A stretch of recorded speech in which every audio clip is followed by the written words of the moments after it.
Bonjour à tous, je vous invite à vous abonner à cette chaîne, à aimer, à partager, à commenter ces vidéos, c'est très important. C'est une manière de nous soutenir. Merci à vous tous. Et tout de suite, nous retrouvons Nicolas Vidal. Bonjour Nicolas Vidal. Bonjour Clémence, comment allez-vous? Très bien, et vous, pour cette presque dernière de l'année? Je suis en pleine forme. J'ai une patate ce matin, ma chère Clémence. Une patate, je vous assure, on va se régaler. Alors, je rappelle à tous nos auditeurs qui vous connaissent par cœur, mais malgré tout, que vous êtes fondateur de Putsch Média et vous nous parlez pour votre dernière édito de l'année de ce qu'on doit retenir pour ce millésime 2022. Alors, que doit-on retenir, Nicolas Vidal ? Eh bien, on peut dire, ma chère Clémence, que cette année politique 2022 est un bon gros millésime du foutage de gueule national. Pourtant, on a toujours l'impression, lors du réveillon du Nouvel An, vous le savez, lorsque les vapeurs de la fête nous embrument les neurones, que l'année à venir sera une nouvelle ère glorieuse, une nouvelle page qui se tourne, un cap qui nous permettra de basculer dans la joie et l'allégresse avec de belles résolutions qui vont changer notre petite existence.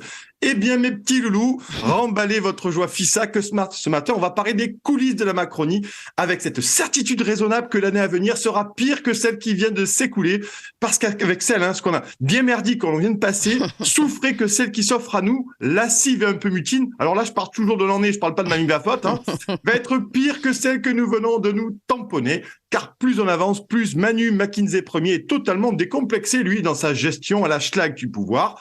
Dans cet édito, Clémence, on va faire un rapide récap de ce que les Français ont dû avaler comme kilomètres de couleuvre l'année dernière et ce qui se sont coltinés comme débilité, absurdité, mauvaise foi et fake news de ce gouvernement de bras cassés. Et enfin, on évoquera ce qui va nous tomber sur le coin du casque dès janvier avec ce pouvoir qui a cette fâcheuse tendance à devenir méchant comme la gale lorsque le français rechigne à brouter l'herbe fade de la doxa certifiée par le gouvernement.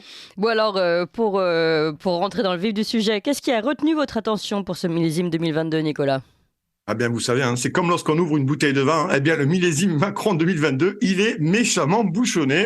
Car si on doit faire un rapide état des lieux de 2022, eh bien, ça pique les yeux, ça déchausse les molaires et ça brûle la langue. Mais vous, les auditeurs progressistes de ligne droite, vous en êtes aperçus, bien entendu, à la différence des autruches et des tubes digestifs évangélisés par la bonne parole biblique de l'Élysée et biberonné à Netflix entre deux génuflexions à Ikea et à Darty.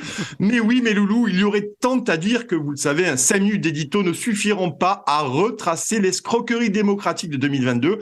Alors commençons tout de même par le McKinsey Gate qui a éclaté avant la présidentielle et qui continue de durer. Vous savez, c'est un peu comme la célèbre série House of Cards, mais version pays sous-développée quand même. Depuis, le PNF a ouvert une enquête sur le financement des deux campagnes présidentielles de Manu Premier, toujours en lien avec les apôtres américains, spécialistes de la fiche rachitique et du tableau Excel à 100 000 balles la colonne. Et cette histoire vous a coûté quand même, les copains, la bagatelle d'un petit milliard d'euros.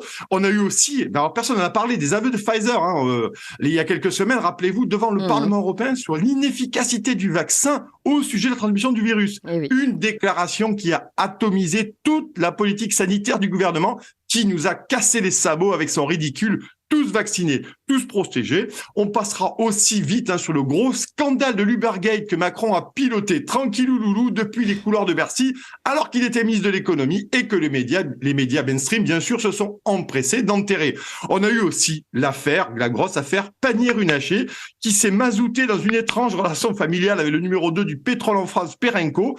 Alors, avouez que pour la ministre de la Transition énergétique, omettre de déclarer qu'elle a les mains dans le cambouis, franchement, ça pose quelques questions de conflit d'intérêts. Et il ne faut pas oublier non plus l'affaire du bras droit armé de Macron, Alexis Keller, sous le coup d'une enquête pour prise illégale d'intérêt avec ses liens familiaux avec l'armateur RMC. Ça fait beaucoup de familles tout de même, toute cette histoire. Et pêle-mêle, on va citer l'affaire Abad, le fiasco du Stade de France en mai dernier, pour lequel Gérald n'a cessé de mentir, ou encore les milliers de soignants suspendus, alors que l'hôpital public s'effondre. Mais François Paracétamol Brand, il faut compter sur lui. Il a trouvé la solution. Faciliter les visas de personnel soignant étranger.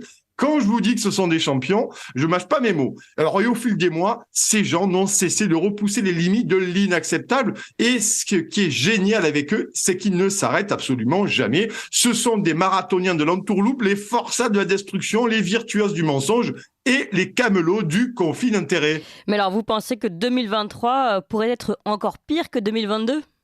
Ah, assurément, oui, et pour une seule bonne raison, c'est que beaucoup de Français commencent à se rendre compte, l'inflation et le froid aidant, qu'ils sont les idiots utiles, cette vaste mascarade démocratique et qu'on les a pris depuis trop longtemps pour de gros abrutis. Pour les autres, l'appel du ventre devrait les pousser rapidement dans les bras de la contestation. D'ailleurs, les amis, les gouvernements sentent que ça va chier dans la colle, hein, vraiment, car ils viennent de commander 90 blindés gendarmerie nouvelle génération. On a déjà parlé plusieurs fois sur la matinale, mais on apprend aussi, écoutez bien, devant votre café, il va paraître amer de suite, on apprend aussi dans le Canard enchaîné de mercredi, donc d'hier, hein, que le ministre de l'Intérieur a explosé son budget pour Noël avec une commande sous le sapin de 10 millions de grenades pour nos chers CRS, sans compter la campagne de collecte des armes à feu organisée auprès des Français fin novembre.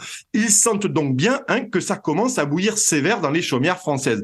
Mais qu'à cela ne tienne, après 49.3, ils sont à fond sur la réforme des retraites, la réforme de l'assurance chômage, les coupures d'énergie, la fermeture des centrales nucléaires d'ici 2035 et les nouvelles sanctions contre la Russie. Car ces tontons flingueurs pétillent d'ingéniosité, de slogans débiles de mauvaise foi, alors que des millions de Français sont en train de basculer dans la misère. Et comme le disait Audiard dans cette phrase célèbre, les cons, ça ose tous, c'est même à ça qu'on les reconnaît.